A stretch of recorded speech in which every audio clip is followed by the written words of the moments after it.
बिस्मिल्लाहिर्रहमानिर्रहीम। अस्सलामु अलैकुम। मैं हूं मुदस्सिर शाही एडवोकेट और आप देख रहे हैं लीगल इश्यूज़। आज हमने बात करनी है कि बेलेबल ऑफेंसेस होते हैं, यानी बेलेबल ऑफेंसेस होते कौन से हैं। पहले तो आपको ये पता होना चाहिए, ये देखना पड़ेगा आपको कि nature of offence, gravity of offence, कि कोई ऑफेंस जो है ये कितना शिद्दत वाला है। किसी की टांग तोड़ दी, हाथ काट दिया तो बंदा कहेगा बेलेबल नहीं।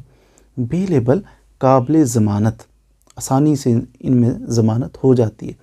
अब ये होगा कि नॉर्मली हल्के से जराइम, हल्के फुल्के से जराइम जिनमें सज़ा बहुत ज़्यादा नहीं हो सकती, उम्र कैद नहीं हो सकती, सज़ा मौत नहीं हो सकती, 10 साल नहीं हो सकती, 7 साल नहीं हो सकती। ये मोटी सी बात आपको बता देते हैं कि ये 3 साल तक जिनकी सज़ा हो, नॉर्मली इन नॉर्मल सर्कमस्टांसेस जिनकी सज़ा 3 साल, 6 महीने हो गई है सज़ा जना, ओफो 6 महीने सज़ा हो गई, अब सज़ा तो हो गई 6 महीने, अब इस बंदे को इसकी बेल करवानी है। तो आपके लिए इसके लिए आपको थोड़ा सा रिलैक्स होना चाहिए कि इसकी बेल आसानी से हो जाएगी। 2 साल हो गई है जनाब, इसको जनाब 3 साल तक सज़ा, 3 साल तक अगर सज़ा किसी बंदे को हो जाए तो इसको कहते हैं कि ये बंदा, ये शेड्यूल के अंदर मेंशन है कि कौन सा बेलेबल है कौन सा नॉन बेलेबल, लेकिन आपको मैं सादा से अंदाज में बता रहा हूँ, झटकी सी बात आपको बता रहा हूँ कि आप अगर 3 साल तक सज़ा हो तो किसी ऑफेंस की, तो ये बेलेबल होते हैं। इसमें जाके आप तो जनाब पहुंच जाते हैं अदालत के अंदर, बल्कि अदालत के अंदर जाके आप इसके लिए दरख्वास्त देने की भी ज़रूरत नहीं है। कहते हैं ना, प्री रेस्ट बेल फ़ाइल करनी है, पोस्ट रेस्ट बेल फ़ाइल करनी है, तो इसके लिए आपको कोई लंबी चौड़ी दरख्वास्त लिखने की भी ज़रूरत नहीं होती। बस जाके कोर्ट को बताएं जनाब ये बेलेबल ऑफेंसेस हैं, जो इसके ख़िलाफ़ FIR हो गई है, इसके ख़िलाफ़ जो मुकदमा है तो बेलेबल है, इसमें जितने भी दफ़ात लगी हैं ये सारी बेलेबल है। तो कोर्ट इस चीज़ को अंडरस्टैंड करती है कि अच्छा बेलेबल है तो चले इसकी बेल ले लेते हैं। तो फिर कोर्ट इसके लिए ये भी आसानी और सहूलत होती है कि कोर्ट ये भी कह सकती है कि आप जी ख़ुद ही को बेल बॉन्ड जमा करवा दें। वो बंदा जिसकी बेल ज़मानत करवा रहे हैं वो ख़ुद से ही अपने प्राइवेट पर्सनल बॉन्ड पे ही रिलीज़ कर दिया जाता है, या फिर ये कोर्ट कह सकती है कि श्योरिटी को भी साथ, किसी ज़ामिन को साथ ले आएँ। फिर भी इस बंदे को, पुलिस वाले भी इस बंदे को रिलीज़ कर सकते हैं, माइनर से ऑफेंस है।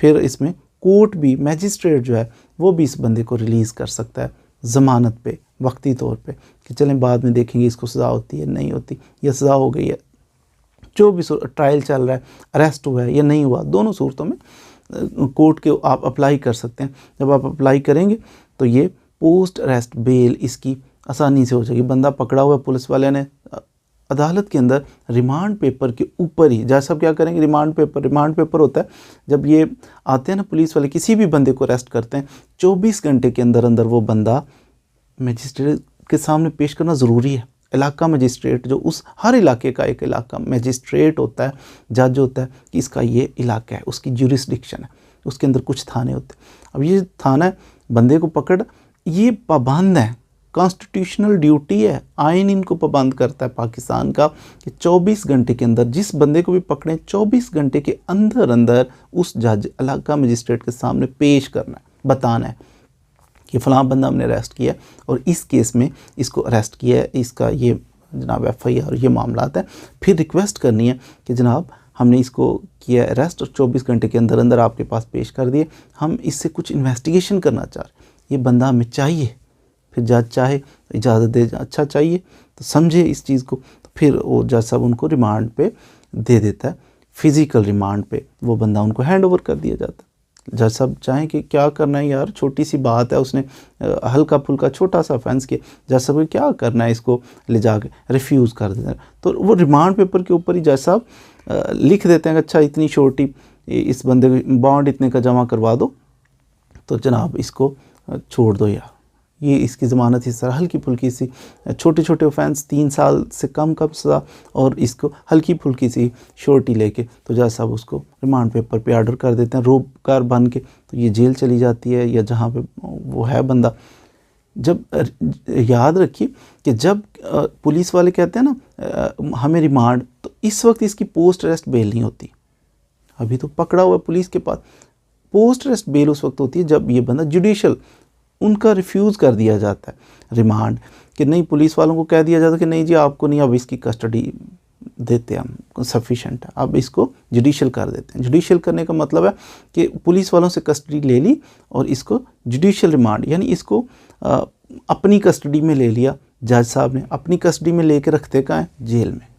थाना अलग चीज़ होता है, जेल अलग चीज़ होती है। तो थाने में हो तो पुलिस के हाथों में होता है, उधर सिस्टम और होता है, और जब जेल में होता है उसका सिस्टम बिल्कुल एंटायरली डिफरेंट होता है। तो जज साहब उसकी कस्टडी पुलिस वालों से ले लेते हैं, फिर जेल में उसको रख देते हैं। जब इसकी ज़रूरत पड़े ये आ जाता है जेल में से, और जब इसकी बेल हो जाए तो फिर रोबकर बन के अदालत से चली जाती है जेल में।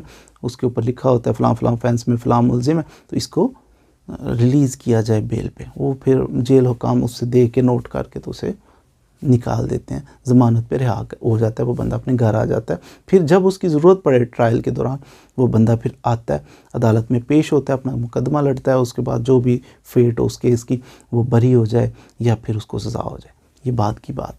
तो ये बेलेबल ऑफेंसेस हैं, इनमें फ़ौरन से जल्दी से किसी बंदे की ज़मानत हो जाती है, रिमांड पेपर लंबी चौड़ी दरख्वास्त लिखने की भी ज़रूरत नहीं है।